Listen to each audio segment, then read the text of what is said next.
नमस्कार दोस्तों, बहुत बहुत स्वागत है आपके अपने चैनल भोजपुरी अखबार में। तो लो भाई, पावर स्टार पवन सिंह का एक और नए गाने का पोस्टर रिलीज कर दिया गया है जिसका टाइटल है कांचा बा, जैसा कि आप लोग स्क्रीन में देख सकते हो।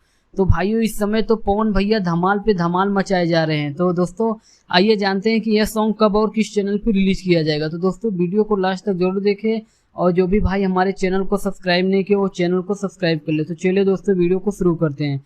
तो दोस्तों बात करें पावर स्टार पवन सिंह की, तो दोस्तों इस समय इनका बैक टू बैक सॉन्ग आ रहा है और सभी के सभी गाने सुपर हिट भी हो रहे हैं।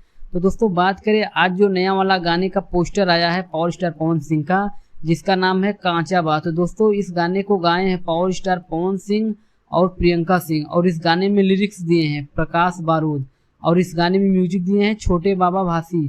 तो दोस्तों बात करें इस गाने की रिलीज डेट की, तो दोस्तों यह सॉन्ग 27 अप्रैल को सुबह 6:15 पर टीम फिल्म्स भोजपुरी चैनल पर रिलीज किया जाएगा। तो दोस्तों आप लोग 27 अप्रैल को यह सॉन्ग देखना न भूलें। तो दोस्तों इस वीडियो में बस इतना ही, फिर मिलते हैं एक नई वीडियो में। तब तक के लिए धन्यवाद दोस्तों।